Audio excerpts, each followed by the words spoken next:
우리 고대사에 순장이라는 풍습이 있었다는 얘기 다들 들어보셨을 겁니다.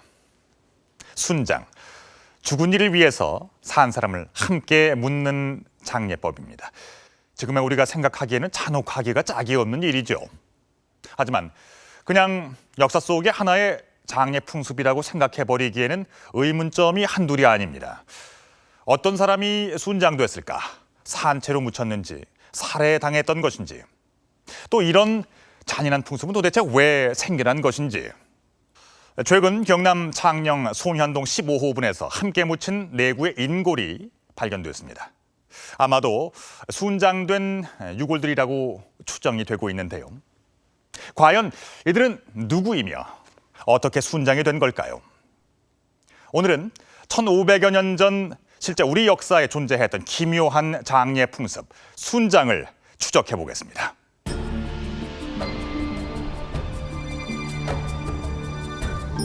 (2007년 12월) 경남 창녕의 한 발굴 현장에 학계의 관심이 집중됐다. 창녕 송현동 15호분은 이 지역 최대 규모의 대형 고분이다. 아쉽게도 중요 유물은 이미 도굴당한 상태였다. 그런데 깨진 토기 사이로 발견된 매장자의 흔적들, 한눈에도 한 사람의 것이 아니었다. 고분이 조성된 시기는 6세기 초, 무려 1500여 년 전 가야인의 인골이다. 뜻밖의 성과였다. 저희가 처음에 발굴을 하기 위해서 들어왔을 때 이 석실 전체 높이 한 반 정도가 되는 한 1.4m 정도, 그 정도가 그 도굴 구멍으로 인해서 들어온 흙들로 가득 차 있었습니다. 처음 저희가 들어왔을 때 분위기는 이 안에 뭐가 있을까라는 것을 알 수 없을 정도로 그렇게 심하게 교란이 되고 훼손된 상태였습니다. 북쪽 벽면의 인골을 제외한 나머지는 도굴 때문에 훼손이 심했다. 몸통 부분은 아예 없어지거나 뒤섞여 있었다. 여기 머리뼈 조각이 있는데 이 조각 역시 마찬가지로 이분 머리뼈인지 아닌지 저희가 판단될 수 있는 그런 어떤 근거가 지금 제시가 되지 않습니다. 그래서 이쪽에는 지금 두 분이 섞인 것으로 저희가 결론을 내려야 될 것 같습니다. 그런데 누군가 또 묻힌 사람이 있었다. 단서는 남벽 바닥에서 발견된 목관 받침돌. 그것은 무덤 주인의 자리였다. 시신이 사라진 주 피장자와 또 다른 4명. 어째서 이들은 한 석실 안에 묻힌 것일까?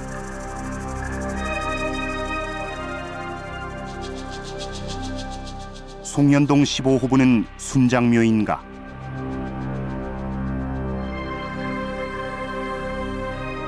여럿이 묻혔다고 모두 순장은 아니다. 시차를 둔 추가 매장도 가능하기 때문이다. 순장묘는 매장자들이 동시에 묻혀야 하며 다시 무덤을 파거나 입구를 열었던 흔적이 없어야 한다. 한 번 쌓아올린 봉토층에 교란이 없어야 된다는 말이다. 흙으로 크게 축조를 할 때는 뭐 토성도 마찬가지고 단일한 재료, 돌들이 끼어 있는 층들이 이렇게 쭉 나와 있고요. 또 이렇게 점토로 되어 있는 것들이 이렇게 있습니다. 여기도 점토로 이렇게 되어 있죠. 이런 것들을 교대로 쌓아 올리고, 특히 이제 그 흙을 쌓을 때는 단단하게 다져서 그 현상이 잘 유지될 수 있도록 그렇게 조치를 하는 것이죠. 다시 큰 자갈이나 당시로선 첨단 토목공사 기법으로 견고하게 쌓아올려진 봉토는 1500년 전 그대로였다.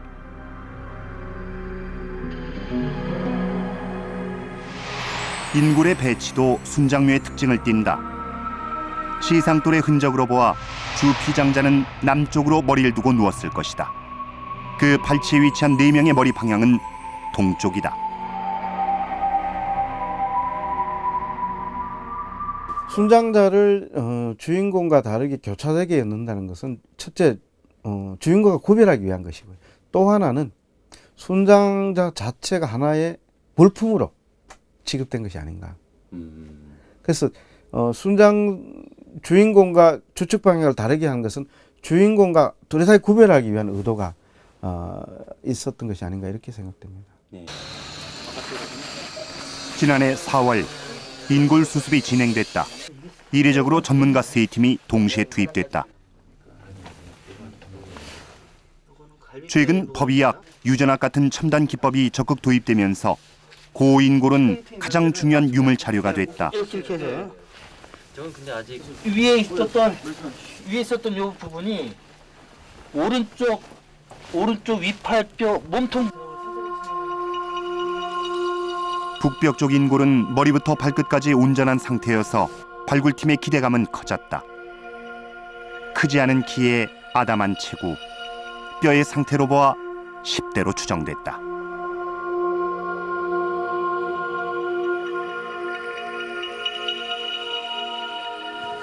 그리고 7. 요 치아가 완전히 맹출된 상황이기 때문에 만 13세가 지났다라는 판단이 가능한 기준이 되고, 말씀드린 대로 이쪽에 있는 뼈의 끝쪽 부분이 완벽하게 뼈가 되지 않아 성장판이 열려있기 때문에 저희가 만 15세보다는 적지 않을까라는 추정이 가능합니다. 그 기준은 현대인에 대한 기준입니다. 따라서 고대인에게 100% 적용된다고는 할 수 없겠습니다. 1500여 년 전 고인골의 신원 확인은 어디까지 가능할까?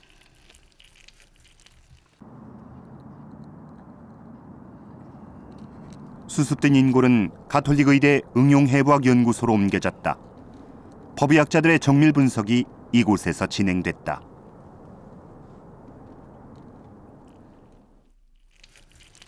뼈는 신분을 복원해내는 가장 기초 자료다. 뼈에는 신원 확인에 필요한 나이, 성별, 키에 대한 정보가 새겨져 있다.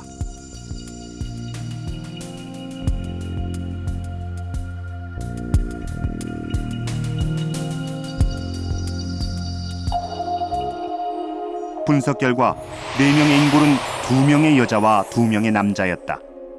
석실 입구에서부터 여자, 남자, 여자, 남자의 순으로 누워 있었던 것이다.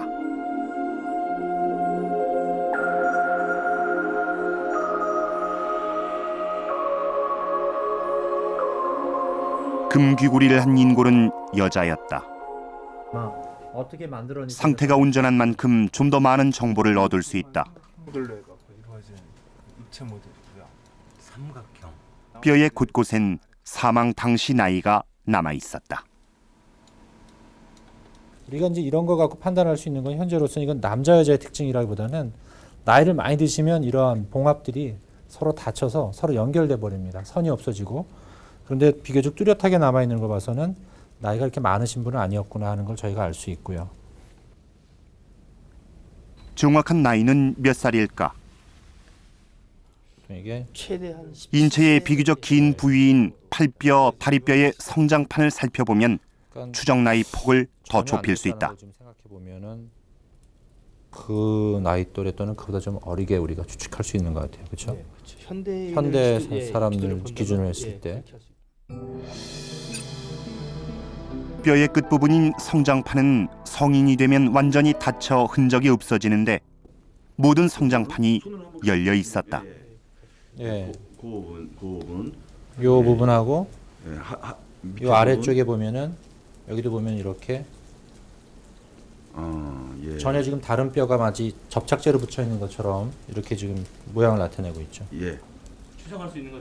치아 또한 완전히 성인이 되기 전이다. 우리가 그 속칭 사랑니라고 얘기하는 치아입니다. 이 치아가 방사선 사진을 찍어서 안쪽을 봤더니 그 발달이 한 절반 정도밖에 안 돼 있었고, 그 안에 지금 들어가서 아직 발달이 안 된 사랑니가 발달 정도로 보니까 10대 후반, 17세 정도로 보인단 말이죠. 연구팀은 고대 가야인의 복원을 최종 목표로 삼는다. 뼈의 기본 형상은 그 바탕이 될 것이다. 한국 사람의 특징이 보통 이렇게 좀 앞뒤, 특히 뒷머리가 좀 납작한 형이 참 많은데 비교적 이렇게 도드라져 있어요. 그렇죠? 상당히 이렇게 옆으로. 그러니까 뒤통수의 뒤로 짱구 있는 모양을 좀 형태 갖고 있는 좀 특징이 좀 있고. 송년동 15호분에 묻힌 금귀고리의 인골. 그녀는 아직 채 성인이 되지 못한 17세의 가야 소녀였다.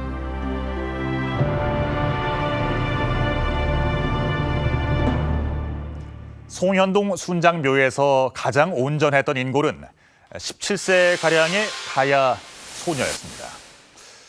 전문가의 분석을 따르면요, 그녀는 150cm 중반 정도의 키에 금 귀고리를 착용하고 있었습니다. 1500여 년 전에 이 가야 소녀는 죽은 자를 위해서 무덤에 함께 묻혔던 겁니다. 17세. 물론 고대 사회의 평균 수명이 오늘날보다 훨씬 더 짧았다는 것을 감안하더라도 분명 어린 나이입니다. 지금의 우리로서는 젊은 나이에 죽은 자를 따라 죽는 이 장례 절차를 쉽게 받아들이지 못합니다. 과연 이 17세의 가야 소녀는 자신의 순장의 운명을 순순히 받아들였을까요?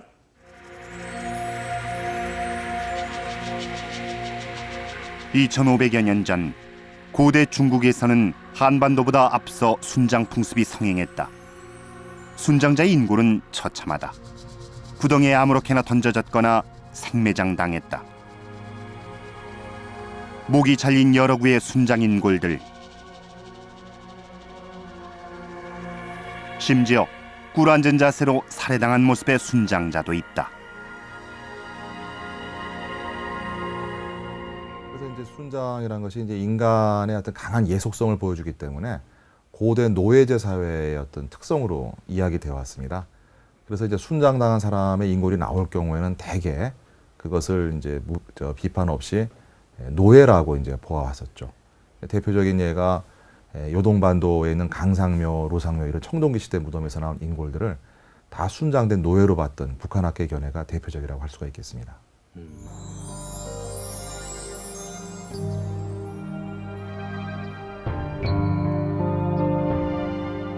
송현동 15호분 4명의 순장자는 어떻게 죽었을까? 그들 또한 생매장 당했거나 혹은 처참한 죽임을 당했을까?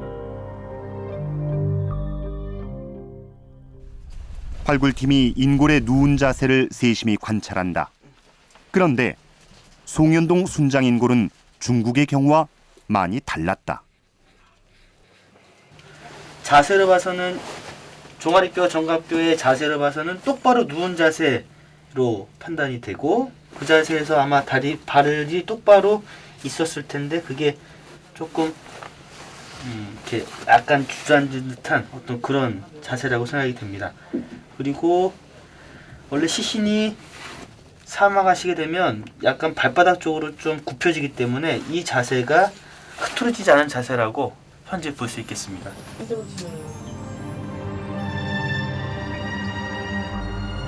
소녀의 인골은 안정된 자세가 더욱 확연하다. 온몸을 쭉 편 채 똑바로 누웠으며 가지런히 놓인 팔, 다리 자세로 볼 때 저항의 흔적도 없다.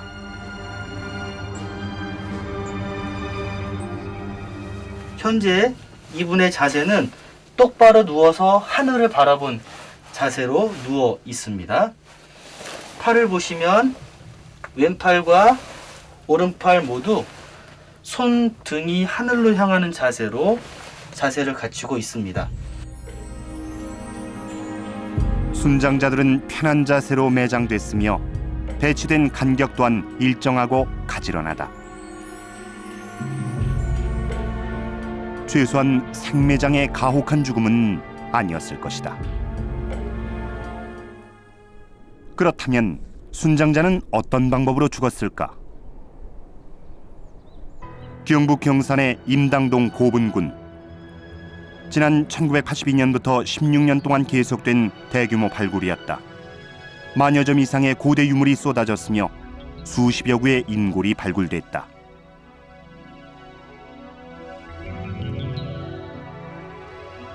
당시 한 순장자의 두개골에 관심이 집중됐다. 뚜렷한 외상의 흔적이 발견된 것이다. 고인골 전문가들은 이것이 죽기 전 둔기에 맞아 생긴 두개골 골절이라고 분석했다. 뼈 안쪽 깊숙이 파고 들어간 상처는 치명적이었을 것이다. 그러나 이런 확실한 외상의 흔적을 가진 순장인골은 일부에 불과했다. 경남 고령 지산동 고분군에서도 순장인골 수십여 구가 발굴됐다.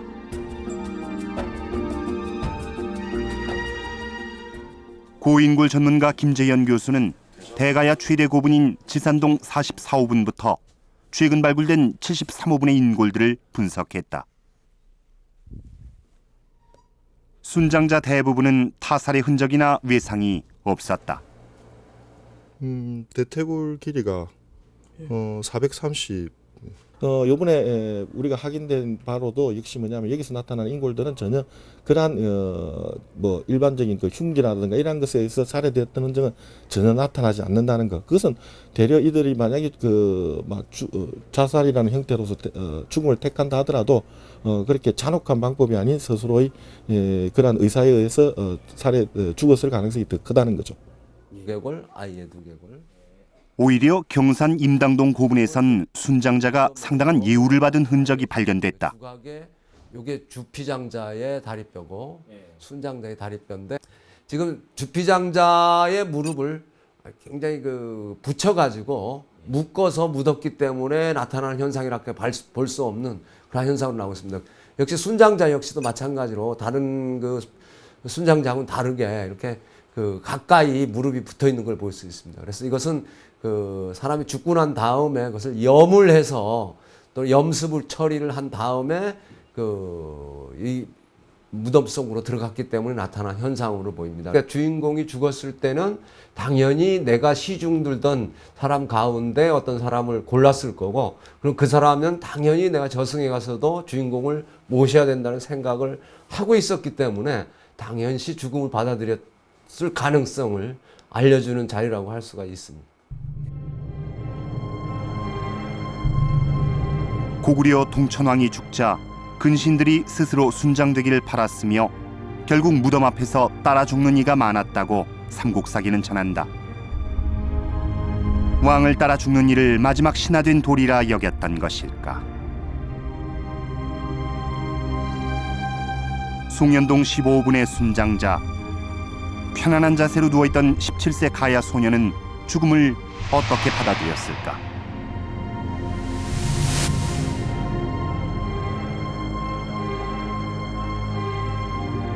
스스로 순장되기를 바랐을까? 아니면 죽음을 강요당했을까? 순장자의 죽음을 둘러싼 이런 의문은 아직 정답을 알 수 없는 역사의 수수께끼로 남아있다.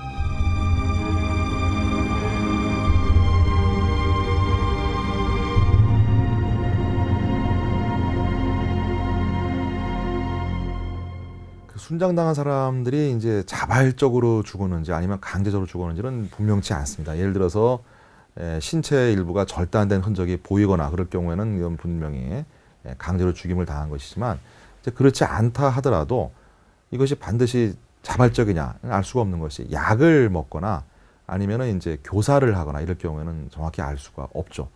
다만 이제 중동 지방의 예를 보았을 때는 순장 당한 사람들이 왕의 시신을 따라서 무덤 안에 기꺼이 같이 들어가고 동시에 함께 독약을 먹고 죽는 이런 예들도 있기 때문에 지금 우리가 이렇게 생각하듯이 순장을 어떤 한마디로 정의할 수는 없다. 지금까지 한반도 지역에서 발견된 순장묘에는 생매장의 흔적이 거의 없습니다. 그러니까 사망한 뒤에 매장을 했다는 얘기인데, 게다가 심각한 외상을 지닌 인골은 상당히 적은 편입니다. 그렇다면 순장자들은 독을 마셨거나 교사를 당했거나 혹은 우리가 알 수 없는 제3의 방법에 의해 사망했다는 추측이 가능해집니다. 순장에 대한 가장 오래된 기록은 삼국지 위지동의전 부여조에서 찾아볼 수가 있습니다. 살인 순장, 그러니까 사람을 죽여서 순장을 했는데 많을 때는 100의 단위로 헤아렸다, 이렇게 기록을 하고 있습니다. 이처럼 구체적인 기록이 있는 것으로 봐서 옛 부여에서도 순장이 성행했다고 추측이 됩니다. 한데 흥미로운 것은 지금까지 순장묘로 밝혀진 고분 유적이 한반도의 아래쪽 지역, 특히 가야나 신라 지역에 집중이 된다는 사실입니다.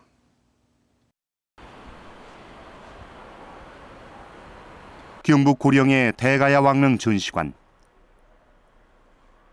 가야 지역 최대 규모인 지산동 44호분이 발굴 당시 모습 그대로 복원돼 있다.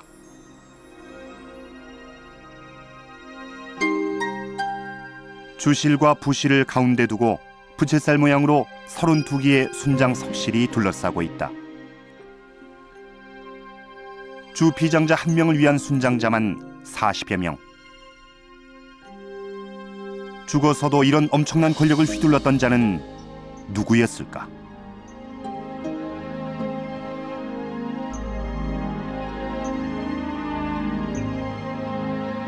이들 대형 순장 고분에서 출자형 금동관과 같은 화려한 금관식이 출토됐다. 이는 지역의 왕이나 수장급만이 착용할 수 있는 가장 상징적인 위세품이다.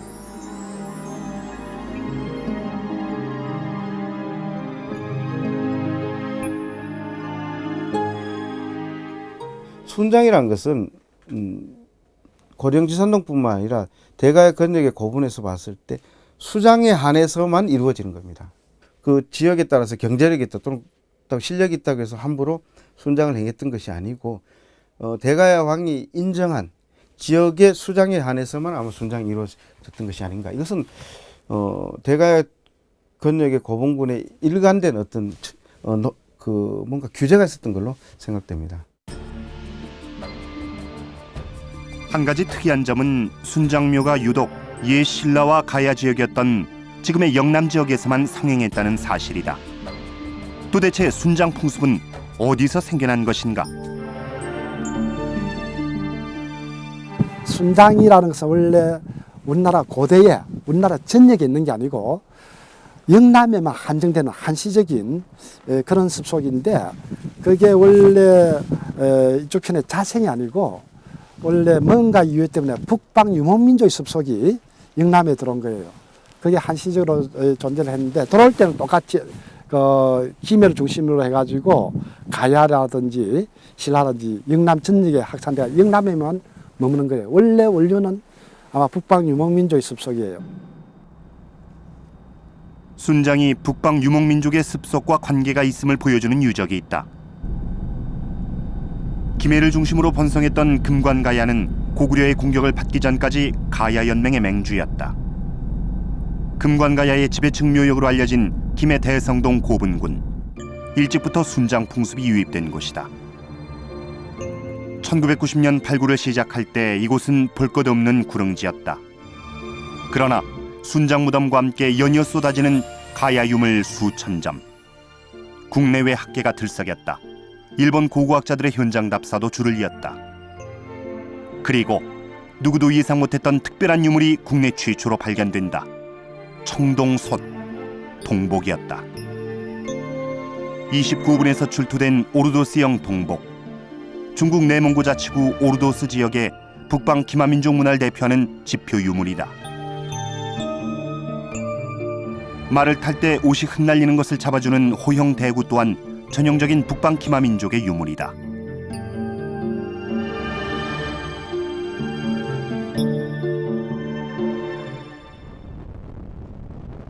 어째서 한반도 남쪽 끝에서 북방계 기마민족의 유물이 출토되는 것일까?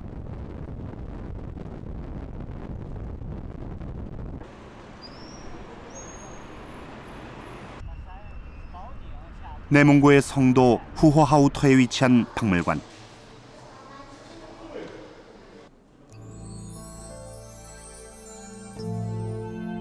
김해 대성동 고분군에서 출토된 것과 꼭 닮은 오르도스형 동복이 있었다. 내몽고의 호영대군은 마치 같은 틀에서 찍어낸 듯 김해 대성동 출토품과 닮아 있다.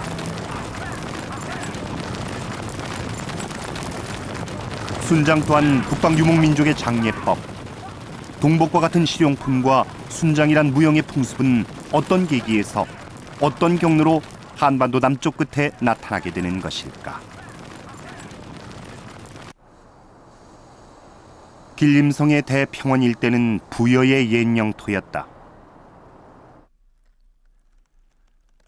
길림의 박물관엔 대성동 29호 고분의 동복과 똑같은 모양의 동복이 전시돼 있다.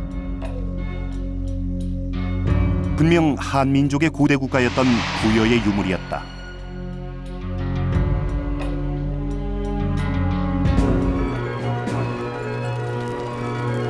결국 순장 풍습은 북방계 유물과 함께 흔히 초원의 실크로드로 불리는 대륙의 이동 경로를 따라 한반도 남쪽까지 전파된 북방의 습속이었다.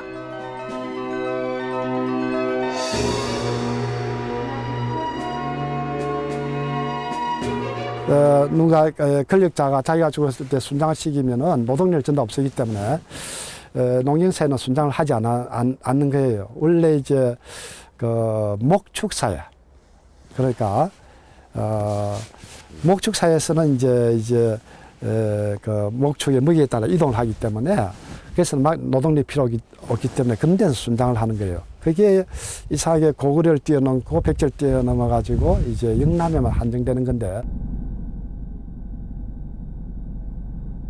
신라의 천년고도 경주.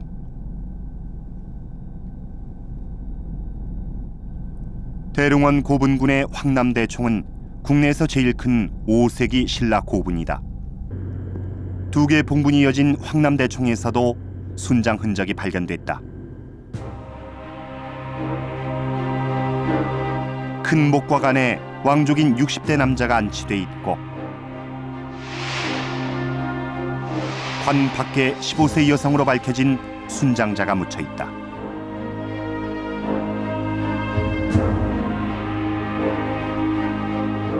(5만) 점이 넘게 출토된 유물들. 신라의 금속 세공 기술이 돋보였다. 신라 최고의 권력을 지닌 왕의 위세품답게 금 장신구들은 지금껏 보지 못한 화려함을 과시했다.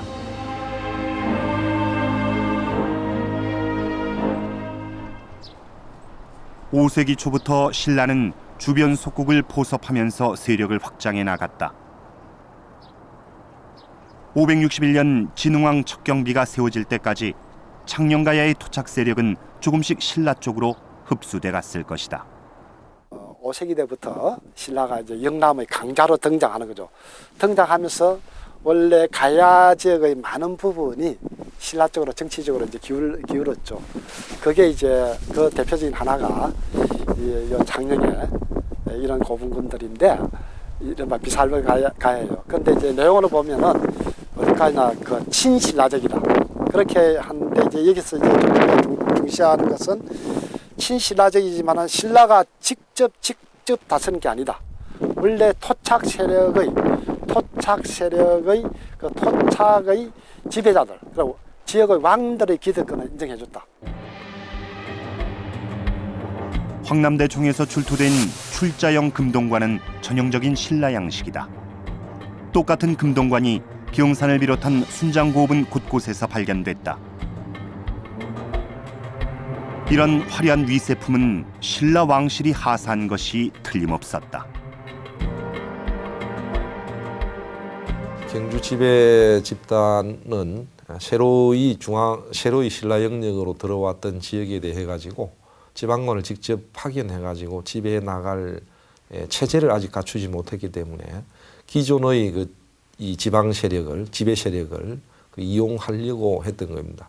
그래서 그 반대급부로 위세품을 부여를 하는데 위세품을 부여받은 지배 세력은 당연하게 정치력, 경제력을 가지게 되고 그걸 바탕으로 해가지고 큰 규모의 이 봉토를 가지는 고분을 조성하게 되고 순장도 그래서 가능하게 되었던 것입니다. 비사벌 혹은 비화가야로 불렸던 경남 창녕은 5세기 전후로 교통, 교역의 전략적 요충지였다. 창녕 송현동 고분의 주인은 대가야를 중심으로 한 가야 권역과 낙동강을 건너 세력을 확장하려는 신라 사이에서 고민했을 비화가야의 왕이었다. 그리고 왕이 죽자 그의 무덤엔 당시 순장의 풍습에 따라 금귀고리를 한 17세 가야 소녀가 같이 묻혔던 것이다.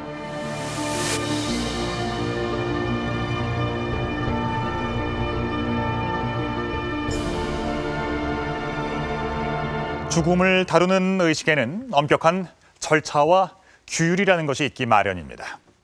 그리고 이런 것들은 그 사회의 종교, 문화, 그리고 가치관 같은 것을 엿볼 수 있는 중요한 자료가 되곤 하는데요.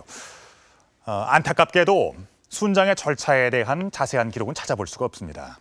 다만 지금까지 남아있는 순장묘의 유적을 통해서 추측을 해볼 따름이죠. 최근 들어서 역사학자들은 한 가지 흥미로운 가설을 내놓고 있습니다. 장례법에 따른 순장자의 명단이 있었다라는 얘기입니다. 그러니까 왕이 죽고 나면 순장하게 될 사람들이 이미 정해져 있다는 얘기죠. 바꿔 말하면 왕의 무덤에는 아무나 함께 묻힐 수가 없다는 얘기가 됩니다. 지금까지 순장자는 비천한 신분, 그러니까 노비나 노예나 전쟁 포로와 같은 신분이었을 것이다라는 추측이 지배적이었는데요. 송현동 고분에서 나온 가야 소녀는 금 귀고리를 하고 있었습니다. 뿐만 아니라 영남 지역의 다른 고분에서도 예를 들자면은 화려한 금 장신구를 갖고 있었다거나 혹은 고고, 은제 마구 등을 지닌 채로 발견된 순장자의 인골들이 있었습니다. 자, 과연 이 왕을 따라서 순장된 사람들은 어떤 신분들이었을까요? 송현동 인골의 DNA 분석을 통해서 생전에 그들의 신분을 추적해 보겠습니다.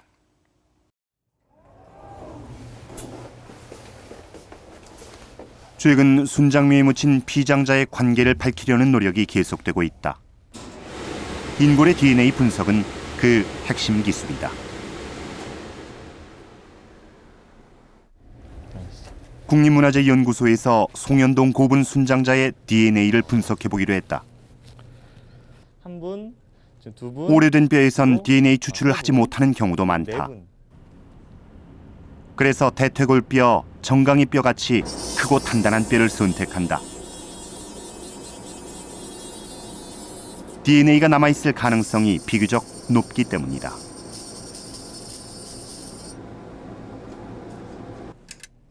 DNA를 추출, 증폭시키는 데 성공하면 피장자에 관한 직접적인 정보를 얻을 수 있다. 출토 인골의 DNA를 분석을 하면은 인골의 모계라든가 부계의 혈연 관계를 알 수가 있고요. 그 다음에 인골의 성별, 그 다음에 인골이 어떤 질병을 갖고 있었는지 그런 것들을 전반적으로 분석을 할 수가 있습니다. 1500여 년 전 지배자의 무덤에 함께 묻힌 4명의 순장자. 가족 혹은 친척일까? 아니면 아무 관계도 아닐까? 혈연관계 분석엔 미토콘드리아 DNA 분석법이 주로 활용된다. 미토콘드리아 DNA는 어머니로부터만 유전되기 때문에 목의 혈통을 알 수 있다. 그 두 번째와 네 번째 순장자 같은 경우에는 그 동일한 어머니 쪽에 조상형을 갖고 있다라고 말씀을 드릴 수가 있겠습니다. 순장자 중 남자 2명은 같은 목에, 즉 어머니 쪽의 혈통이 같았다. 이들은 어떤 신분의 사람들이었을까? 대가야 초기 순장묘 지산동 73, 75호분. 지난해 이곳에서 발굴팀을 깜짝 놀라게 만든 특별한 유물이 출토됐다. 또 이 고분의 특징은 순장자가 관을 쓰고 있었다는 뜻입니다. 그래서 종래의 관이라고 하면은 대개 그 지역으로 최고 지휘자의 그 하나의 위신제로서 알고 있었지만은 이제 순장자도 상당한 신분이 있었던 사람이다. 상당한 지위가 있었다 하는 것을 우리가 완전히 알게 되었습니다. 주곽이 아닌 외부 순장곽에서 금동관식이 나온 것은 처음 있는 일이다. 관리나 귀족 계급이 아니라면 쓸 수 없을 법한 관식이었다. 예, 단순한 그 시녀라든지 단순한 종자가 저렇게 금동강을 쓴다는 것은 우리가 도저히 상상하기가 어렵습니다. 그래서 순장의 대상은 바로 그 어떤 리스트를 정해져서 반드시 그 주인공이 저 세상에 가더라도 그 가까이 있었던 사람, 또 신분적으로도 그 높았던 사람들인 것만은 확실합니다. 영남대 박물관인 경산 임당동에서 출토된 다양한 먹을거리 유물이 전시돼 있다. 토기 속엔 여러 마리 분량의 닭뼈가 담겨 있는가 하면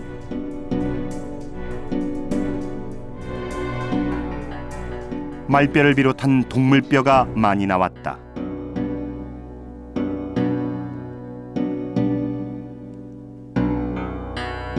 내륙에선 구하기 힘들었을 조개도 수북하다. 7-80cm 크기의 상어는 아주 특별하고 진귀한 음식이었을 것이다. 여기 임당에는요, 주로 뭐 동해안이나 남해에서 잡히는 각종 어류들이 많이 출토되고 있습니다. 이것들은 아마 그 당시에 어떤 그 육로 또 내지는 뭐 해로를 통해서 외부에서 공급된 것으로 판단이 되고, 그런 것들이 막 이런 중심 고문군 내에는 많이 확인되고 있습니다. 콜라겐은 여기 녹아 있습니다. 최근엔 인골에서 직접 식생활을 유추해낸다. 일생 동안 먹은 음식은 그대로 기록되는데 뼈에서 이런 식생활 기록을 뽑아내는 것이 골화학 분석이다. 1500여 년 전 송현동 순장자들은 무엇을 먹었나? 현재 그 가야 순장자들의 분석 결과는 에서 보시면은 전반적으로 육류와 그 곡식들을 골고루 섭취를 했긴 했는데, 특히 그 마지막 네 번째 순장자 같은 경우는 다른 순장자보다 육류 섭취가 좀 더 많이 먹은 것으로 이렇게 좀 확연하게 나타난 결과를 보여주고 있었습니다. 창녕 지역의 최고 지배자가 죽자 4명의 측근이 그의 죽음을 따랐다. 2명의 남자는 호위무사나 근신이었고 여인들은 가까이 왕을 모시던 시녀였을 것이다. 그러나 젊은 나이에 주군을 따라 죽어야만 하는 이들을 우린 어떻게 이해해야 할까? 그 해답은 당시 사람들의 죽음에 대한 인식에서 찾을 수 있다. 경산 임당고분의 부장품들, 크고 작은 토기류, 동제 다리미도 있다. 심지어 밥을 쪄먹던 시루까지.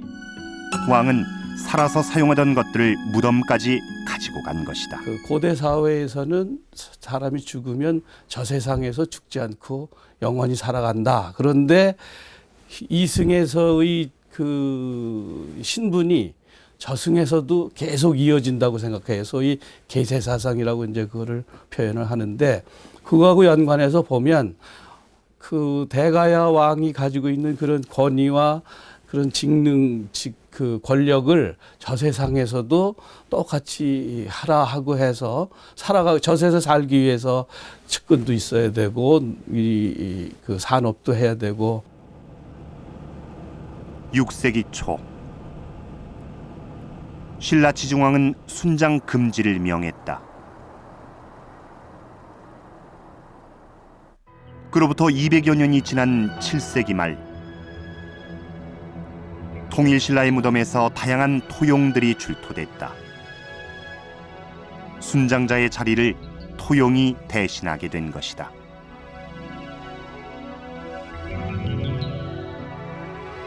한 뼘 정도 크기의 토용은 문관이나 무사, 일반 백성까지 다양한 신분을 표현하고 있다.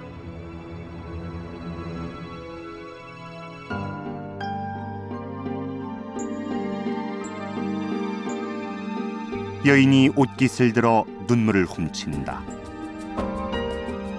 악사는 애끓는 음악을 연주하고 무릎 꿇은 남자는 통곡한다. 모두 주인공의 죽음을 슬퍼하는 것이다.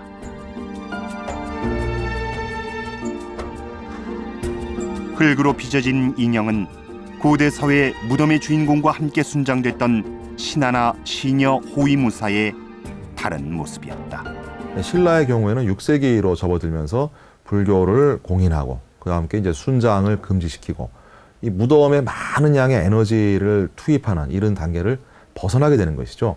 역시 그것은 순장이 폐지됐다라고 해서 어떤 국가 혹은 지배 집단의 어떤 권력의 강도가 약해졌다가 아니라 오히려 한 단계 좀 더 성숙한 단계로 올라간 모습을 보여준다. 이렇게 정의할 수가 있겠습니다.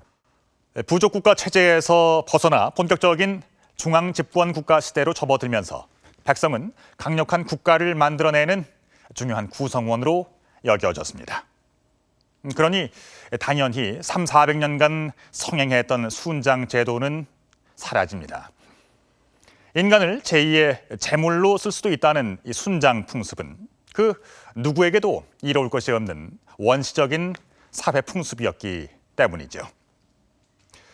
1500여 년 전 이 17세의 가야 소녀는 왕이 죽자 순장됐습니다. 이 소녀는 후궁이었거나 아니면 왕을 가까이서 모셨던 궁녀일 수도 있습니다. 살아서 모시던 왕을 죽어서까지 섬긴다. 이 이상한 내세관. 이것이 왕에 대한 복종이든 강제된 죽음이었든 지금의 우리가 그 내막을 정확히 알기는 어렵습니다. 어쩌면 당시 이 가야 소녀는 왕의 무덤에 함께 묻히는 것을 자신의 숙명이라고 여겼는지도 모릅니다.